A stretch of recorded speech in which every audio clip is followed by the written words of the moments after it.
Last episode, Arstotzka was defeated in the Third World War, ultimately being unable to fend off the many nations they were up against.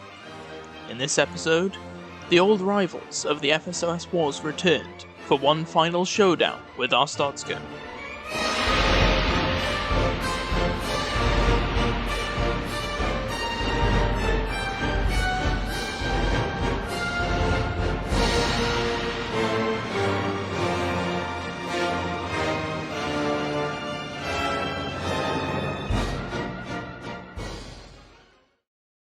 With the end of the Third World War, a lot had changed across the world. New dynamics were emerging as the balance of power shifted. Factions such as IMA, Kalinis, and the GPR had risen to the forefront of geopolitics, and although they had won the Third World War, without a common enemy, there was little reason for their de facto alliance to remain united. As for the territories of the former Arstotzkan Empire, they had suffered heavy damage. Specifically, the cities of Kazovsk, New Arstotzka, Paradizna, Soyuz City, and most importantly, Grestin, in which not a single building was left untouched by the war. But the reconstruction effort was not the only challenge that the Allied powers would face in the former Arstotzkan territories, as millions of Arstotzkans now lived under foreign occupation. And without an adequate leader in the new regime in Grestin, this power vacuum would present significant difficulties to the victors of World War III. As for the former ruler of Arstotzka, Emperor Joseph I fled Grestin shortly before the end of the war, using the tunnels from the bunker, leaving Arstotzka by boat and arriving near Kazovsk, where he remained in hiding for the time being, along with the Royal Guard and some other officials, knowing that he would be target number one for the victors of the Third World War. The suspicions that the Allied powers would soon begin to search for the Emperor were well founded. The Allied powers knew the importance of the Emperor, even if he was not in power, and the danger of leaving him to roam free. Just as he did during the April and July revolutions, he could attempt to incite an uprising to restore the Empire. So on August 1st, just as the war ended, the search for the Emperor began, with Kalinis placing a bounty on him, promising monetary rewards for anyone who could bring him to them alive. Shortly after the bounty was placed, the Solists in the GPR state they will begin searching for him as well, starting by searching the former NSS databases for any useful information, especially about the bunker which Joseph used in the FSOS wars.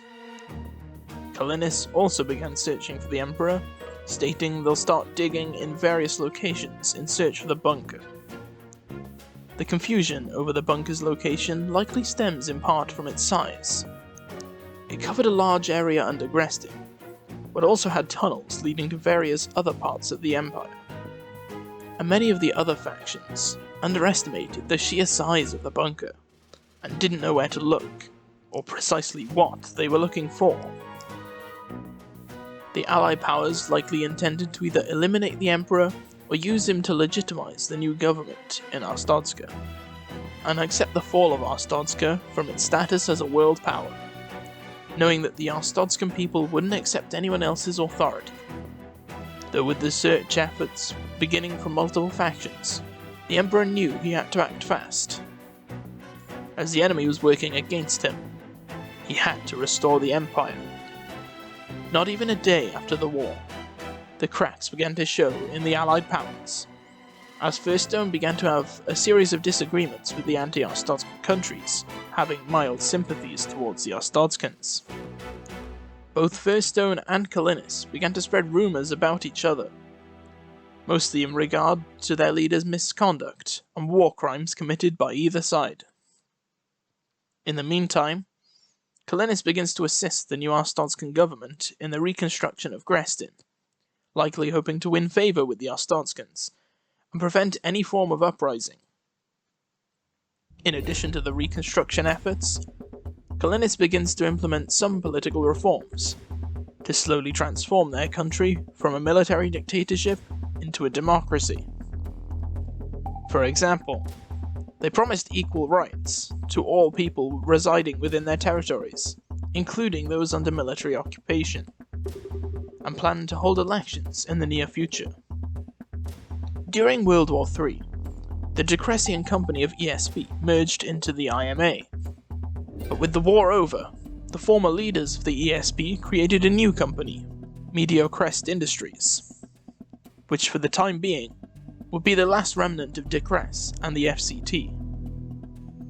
In the meantime, Firstone gives parts of Munitia to IMA and GPR after signing a deal with them, and Kalinis invades IMA for the rest of Acolitus, afterwards handing the rest of Arstotzka back to the new government. This shows that the unity between the former allies had already begun to break. The next day, CSI conducted a false flag attack by detonating a bomb in the city center of Kazovsk. This was an attempt to scare people into believing that Arstotzkan nationalists were responsible, and give them an excuse to implement more authoritarian measures. However, few believed their narrative, both within and outside of the occupied territories, as there was no reason for Arstotzkan nationalists to conduct such attacks. Most people immediately saw straight through the CSI narrative, and this soured the relations between CSI and other countries. With outrage spreading from the attacks, the Arstotzkan Liberation Army was formed in Central, with help from the Emperor and elements of the Ministry of State Security, who helped distribute weapons and provide training to the rebels. The Arstotzkan Liberation Army was in favor of restoring the Arstotzkan Empire, both in restoring the Emperor to the throne and reuniting all former Arstotzkan territories. They viewed the current government in Grestin as illegitimate, and nothing more than an occupation force. However, in their current state, there wasn't much they could do, other than act as a guerrilla force against CSI in the countryside of Central. Due to the false flag attack, the rebels quickly gained support from foreign powers, with most seeing CSI as too irresponsible to remain in control of Central. The Umbrian Empire supplied APCs, guns, and other equipment to the rebels, while countries such as Kalinis made public statements in support of them. Mediocrest even planned an invasion of Western Central to secure it from additional attacks, but called it off once they found out about the Arstotzkan rebels, supporting them instead. In the meantime, the repairs continued in Grestin, with factions like Kalinis, VKA, and Ubrialand assisting in the process. This shows that many factions at the time were willing to help those in need, even the small and insignificant ones. However, some factions, like Kalinis, could have been trying to dissuade any attempt at resistance by trying to present themselves as a generous and well-meaning faction. Whatever the case was, it was clear that in the days following the end of the war, the unity between the formerly allied factions had essentially collapsed. From public attacks and insults toward each other and their leaders, to land grabs and support of Arstotzkan rebels in Central against their own former allies. After preparation from the Arstotzkan Ministry of State Security, directed by Joseph I, on the 4th of August, armed civilians and rebels blocked the roads leading to Kazovsk and seized control of the city, preventing any CSI government forces from entering. To make the situation worse for CSI, the Central Independence Movement rose up in the east, a group demanding an independent, democratic state in Central. Additionally, communist guerrillas also became active across the country, taking advantage of the chaos to launch attacks on the CSI government. With uprisings and guerrilla attacks occurring across the country, CSI was on the verge of collapse. As the Arstotzkans were in open revolt against the CSI, support was almost unanimous for the rebels. Kalinis and Mediocrest came out in support of them. IMA and Firstone supported them with equipment and armoured vehicles, and the Umbrian Empire sent them armoured vehicles and provided them with intel. When Joseph I publicly stated from Kazovsk that the terrorist attacks were orchestrated by CSI. Arstotzka's ally, the Tsardom of Severasia, came out in support of the statement, and began planning for an operation to rescue the Arstotzkan Emperor amid the ongoing clashes. As for CSI themselves, they followed the example of the FSOS months prior, and denied the entire situation, stating that people are free to protest peacefully, but violence won't be tolerated, and that the situation has been restored to their control, proceeding to send several units of National Guard to attempt to enter the city. But they were quickly repelled by gunfire coming from the barricades at the entrance to the city, and fell back to regroup. Seeing the situation escalating, Ubria makes contact with the rebels, and both Firstone and IMA implement a blockade of CSI until they resolve the situation peacefully. At this point, most factions had turned against CSI and were ready to launch an intervention if they resorted to violence. Seeing the writing on the wall, CSI caved to the Communists. The Central was then split in two, with the East going to the CSI-aligned People's Central Republic, and the West being owned by the loyalists to Joseph I, known as the West Central Kingdom.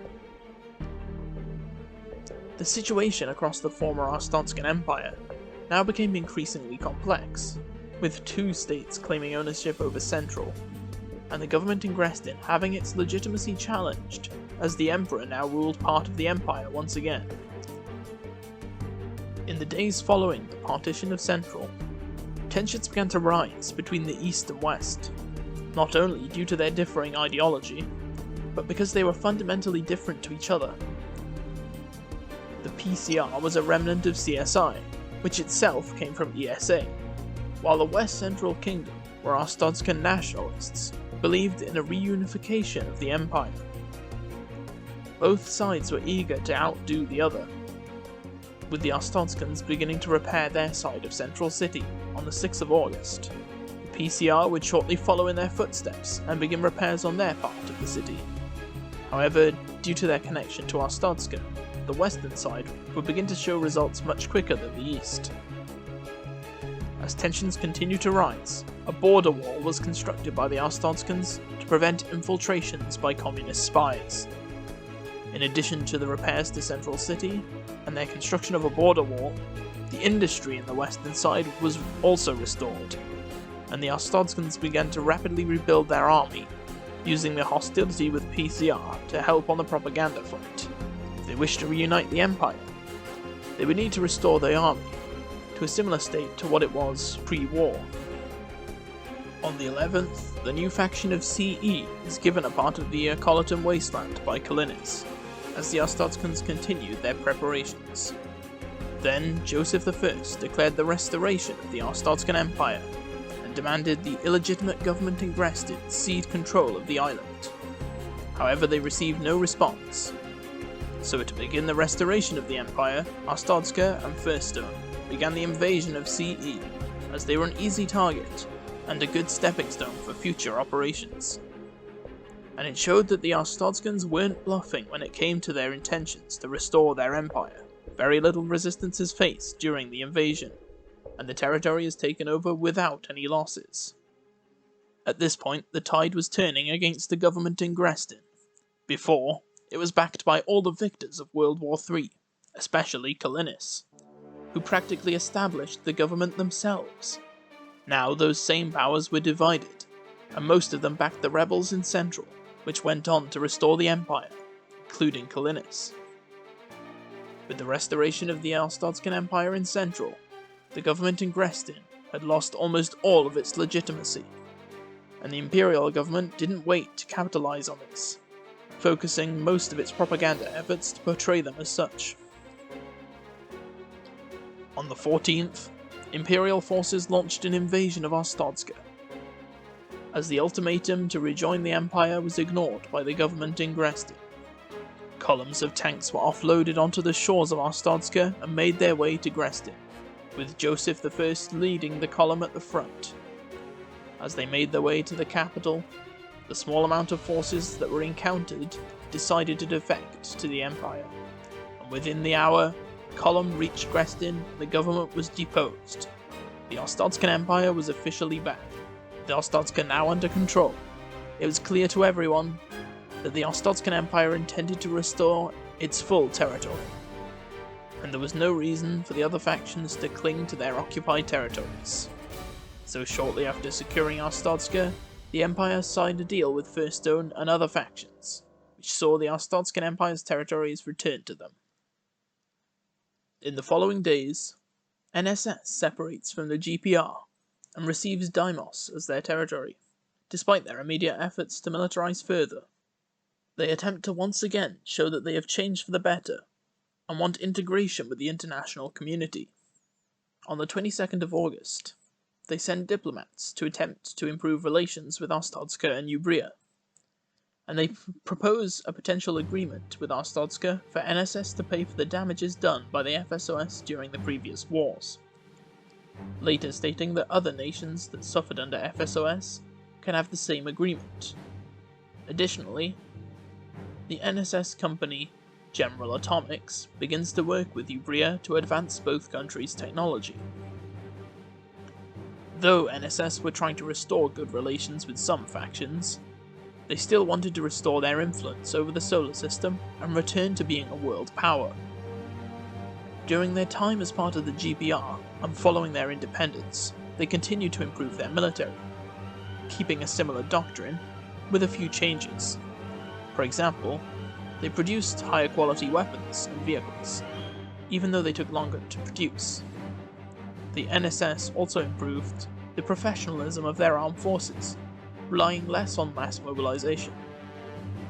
Overall, NSS wanted to ensure that it had the quality before quantity, when compared to its previous iterations. After a short period of preparation, NSS had a short war with Firstone over their anti-human policies, which was mostly supported by other factions, as Firstone was seen as an oppressive and tyrannical faction by most of the international community. The war was quickly won by NSS, with them seizing Napoleon and Emerald Island from Firstone. Napoleon would become the new mainland for NSS, and they would immediately begin to consolidate the island heavily, with many NSS supporters across the solar system immigrating to the new island. And NSS began the construction of megacities in their new territory, in anticipation of the new population. This alarmed countries like Arstotzka, which had already dealt with NSS before, and had friendly relations with Firstone. Many within the Empire were appalled at the massive projects undertaken by NSS, seeing it as a sign of things to come. And in the following days, their concerns would be proven right. The NSS will publish a map of its territory, claiming Napoleon, Emerald, and Juno as the Sol Island chain, and implying it should be one entity. This shows that despite their own outward appearance of wishing to make amends with other countries for their previous actions, they still had expansionist aspirations.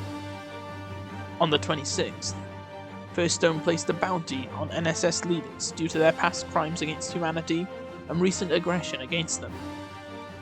Later that day, another short war ensues between the two nations, with NSS claiming it's because of Firstone's lack of human rights. This causes many other factions to rally against Firstone, and the war is won quickly by NSS. With yet another loss against NSS for Firstone, the country was on the verge of collapse, and began to lose control over its empire. Their territory in Alphania and Alpha Island were taken over by Arstotzka, while the Arstotzkan troops were also sent to Juno, to protect Firstone from being completely wiped out by NSS in the future, deterring any more attempts to do so from them or any other power. Despite these short wars, the NSS continued to present an outward appearance of trying to atone for their past actions. For example, they stated openly that they wish to increase trade with other factions, and that they will pay Firstone for the damages in the last war. They also published plans to improve their education system, and expand its ports to facilitate trade. They even cancelled their superweapon development programs. But NSS had done this sort of thing before, and the Arstotzkan leadership was not buying it, and increasingly believed the NSS planned to once again engage in a revenge war against those who previously wronged them. Whether they actually wanted to restore their position as superpower is debatable. One more likely intention was a more limited ambition, such as taking over Juno and possibly Alpha or Beta Island, and consolidating them to leave a long-lasting impact. However, the truth of the real intentions of NSS were irrelevant, as on the 27th of August, they began trading heavily with Amazon Island, which aroused a lot of suspicion from Arstotzka. Amazon Island was a small island off the coast of Alphania, inhabited by Alex Proton, the former founder of the Alpha Space Program, or the ASP. She had built a large number of autonomous vehicles, known as the Drone Armada, and largely wasn't any trouble to anyone. However, when NSS began to trade with them, it aroused suspicion from Arstotzka that this could be due to the island's strategic position, which was much closer to the Arstotzkan heartland than NSS territory was. In response, Arstotzka increases its naval patrols around NSS waters, and implements a blockade on them the next day, stating that they will search any vessel that attempts to pass between Arstotzkan territory to reach Amazon Island from NSS. Arstotzka feared that NSS was establishing a military presence, possibly even nuclear weapons, on Amazon Island, in preparation for a strike on Arstotzka. In response to the blockade, the Drone Armada denounces Arstotzka, and states they'll open fire on Arstotzkan vessels on sight. NSS states they'll use space vessels to circumvent the blockade, and that Arstotzka doesn't have any valid reason for implementing it, also stating that Arstotzka is an aggressor towards an isolationist nation. At this point, Arstotzka saw that they wouldn't back down, and that war was inevitable. So on the 30th, Arstotzka and Firstone declared war on NSS and the Drone Armada. IMA shortly joins the war against Arstotzka, while the Tsardom of Severossia joined against NSS. On one side, the Arstotzka military, which had been rebuilt since the Third World War to a similar standard that it had been before the war, along with Firstone, which had a medium-sized military, though its equipment and tactics were questionable.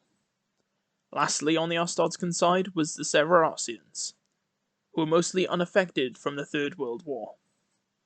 On the other side was the Drone Armada, which possessed a lot of space vessels, but not many ground vehicles.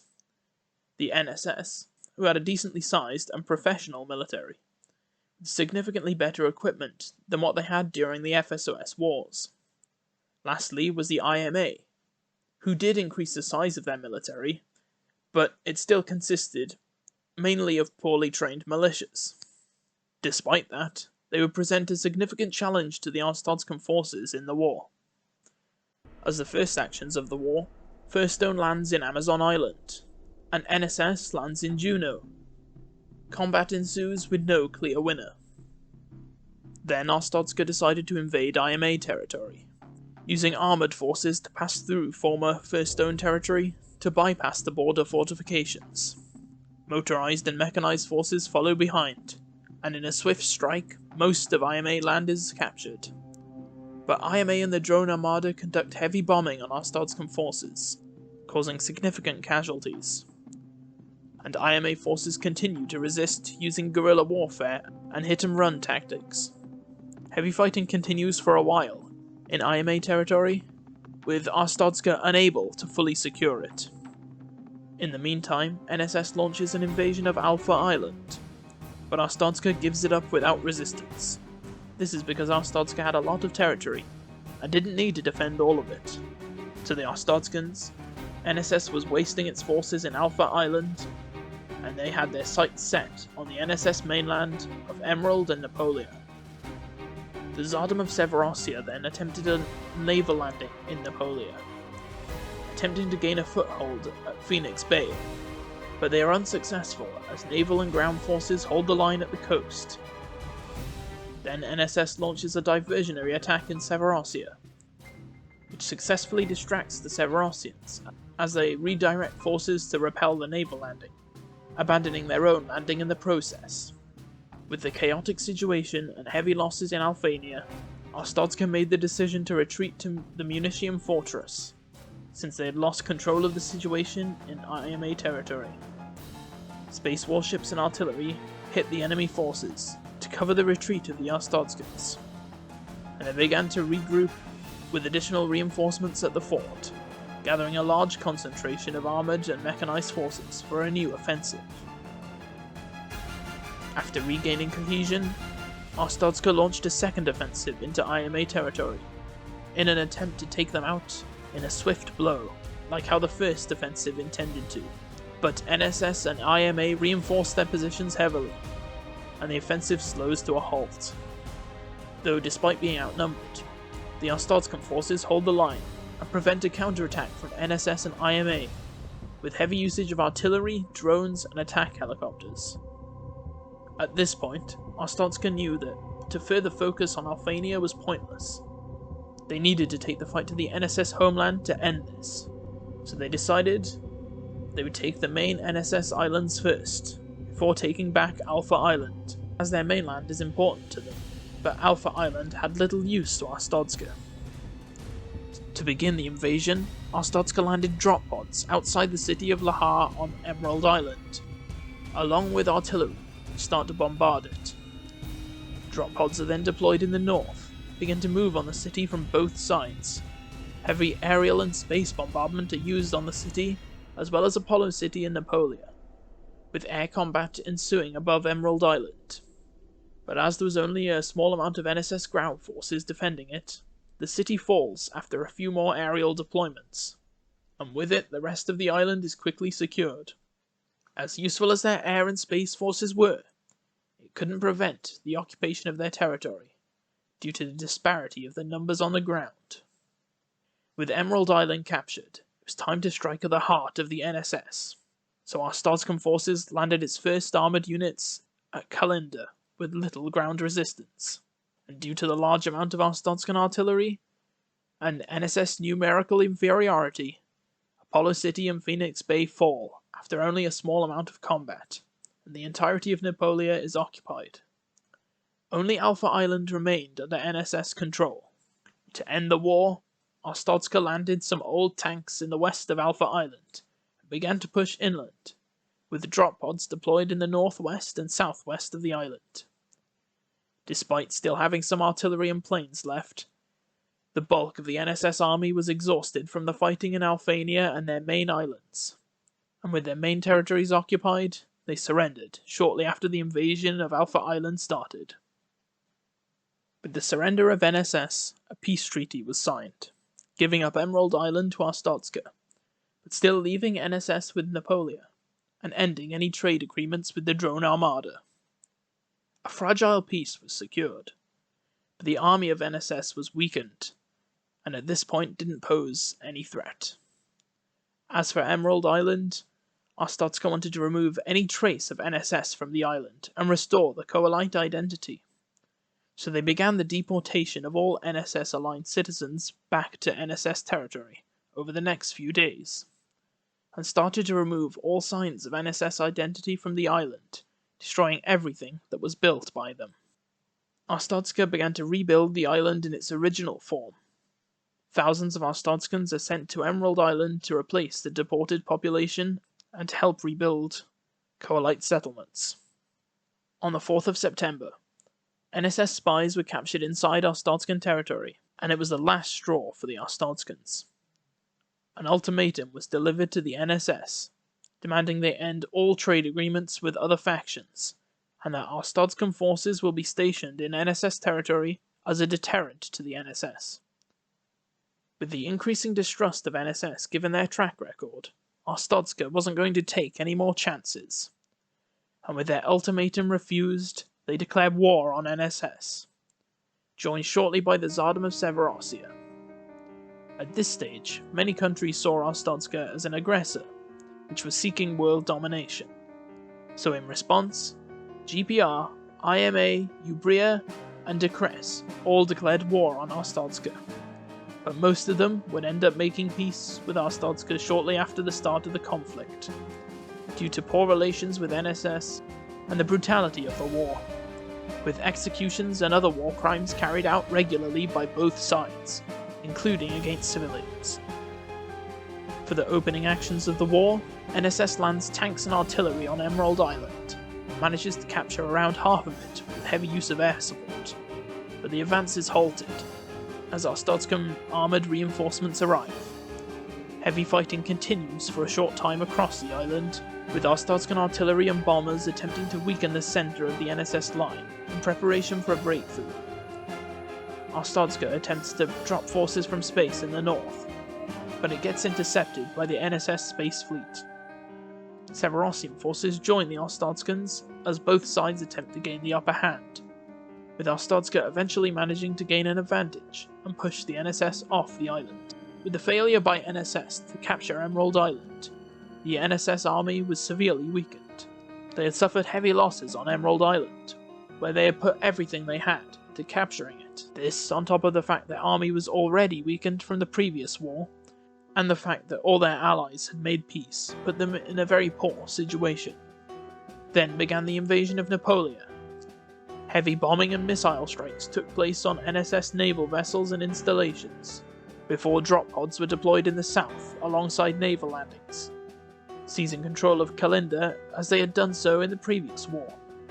With their military collapsing, seeing the writing on the wall, the NSS surrendered, with their leadership fleeing to Ubria, swearing to avenge all the people killed by Arstotzka during the war.